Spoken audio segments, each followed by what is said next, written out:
the difference between an increase and a yarn over.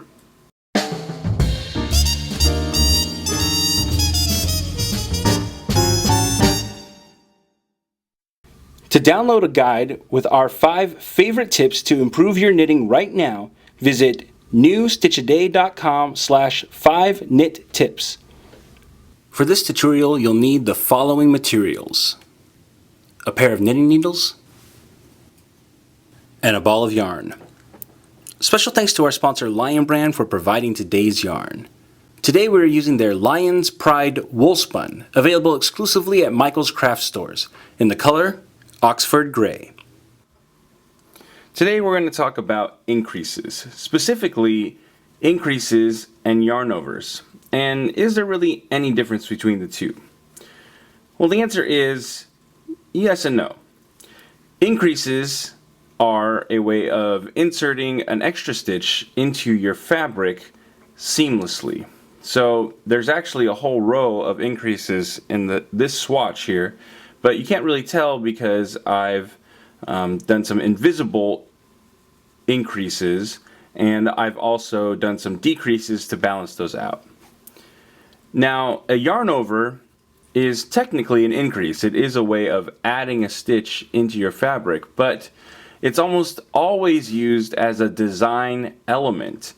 That means that you're creating an eyelet or a hole in your fabric on purpose, and then you're pairing that with a decrease to sort of cancel it out. So even though you add a stitch into your fabric, you also remove a stitch so you don't have any extra stitches in your work. But you do end up with a nice little hole in your fabric, which can then be used in all kinds of ways to create interesting lace open work patterns. Increases, on the other hand, are going to be used primarily for shaping your fabric. So you're going to be adding stitches or removing stitches from your fabric. So I'm just going to demonstrate real quickly the difference as well between a yarn over and your traditional increase. So we're going to knit a few stitches into the fabric here, and the yarn over can be done a few different ways, but in this case we're just going to do a basic yarn over, which is bring the yarn to the front of our work, and then we're going to take it over our needle, and then we'll knit the next stitch. Alright, that's going to create our hole here, but we've added a stitch, so we're going to need to remove a stitch so we don't end up with extra stitches in our fabric. So I just did a quick knit two together decrease. Now, an increase, we are going to just add a stitch. Now there's a few different ways to do this, and we have separate videos on each of these techniques, but I'm just going to show you two right now. One is an invisible increase. We're going to pick up the stitch right below, put that on our needle, and we're going to knit into it, and then we'll knit the original stitch.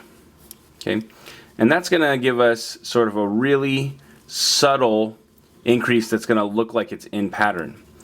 Now we can also do a knit front and back. So I'm going to knit into this stitch, and then I'm going to knit into the back of the stitch as well.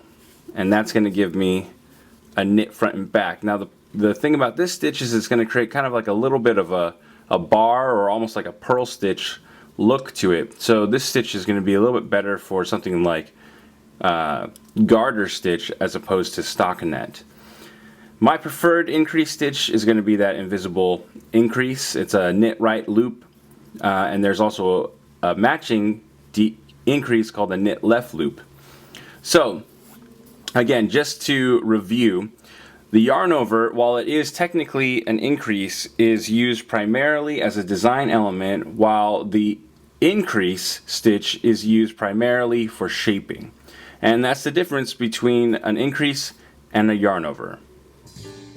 Hey, I'm Johnny Vasquez, founder of New Stitch A Day and your teacher for this tutorial. I want to thank you so much for taking the time to learn from us. If you'd like to see more videos just like this, we produce new content every single day, hence New Stitch A Day. You can click the subscribe button so that you don't miss a single stitch. And if you click one of the links to the side here, you can see the previous stitch in our series or the next stitch in our series. And if you click this link, you'll be able to see one of my favorites. And don't forget, you can also download a PDF with the written instructions for this tutorial by clicking or using the URL link that's on the screen. Again, I want to thank you so much for learning with us, and I hope that we've helped make your knitting and crochet skills a little bit better today. Yarn on!